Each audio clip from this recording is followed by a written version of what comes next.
अंगारकी चतुर्थीनिमित्त पुण्याचं श्रद्धास्थान असलेल्या श्रीमंत दगडूशेठ गणपती दर्शन घेण्यासाठी आपण जर पाहू शकतोय तर मोठी गर्दी सकाळपासूनच मंदिरात आपल्याला पाहायला मिळते।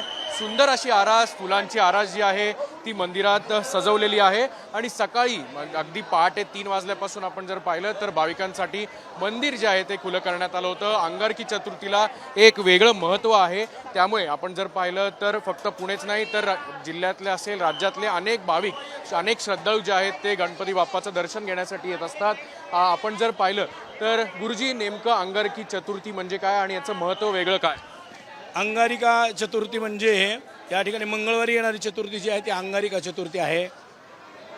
अंगारिका म्हणजे अंगारक म्हणजे मंगळ, आणि मंगळवारी येणारी चतुर्थीला अंगारिका चतुर्थी म्हणतात। मंगळ आणि गणपती बाप्पाची उपासना करून गणपती बाप्पाला प्रसन्न करून घेतलेला आहे, तर सगळ्या भाविकांच्या इच्छा पूर्ण करणारी ही अंगारिका चतुर्थी आहे। की अंगारकीला एक वेगळं महत्त्व आहे, त्यामुळे भाविक जे आहेत ते सकाळपासूनच या ठिकाणी गर्दी करताना दिसतात आणि एकंदरीतच मंदिरातला सगळा परिसर जो आहे तो फुलांचे आकर्षण, जी आरास आहे तिने देखील सजवलेला आहे आणि त्यामुळे अभिषेक झाल्यानंतर मंदिर जे आहे ते पहाटेपासूनच खुलं झाल्याचं आपल्याला पाहायला मिळतंय।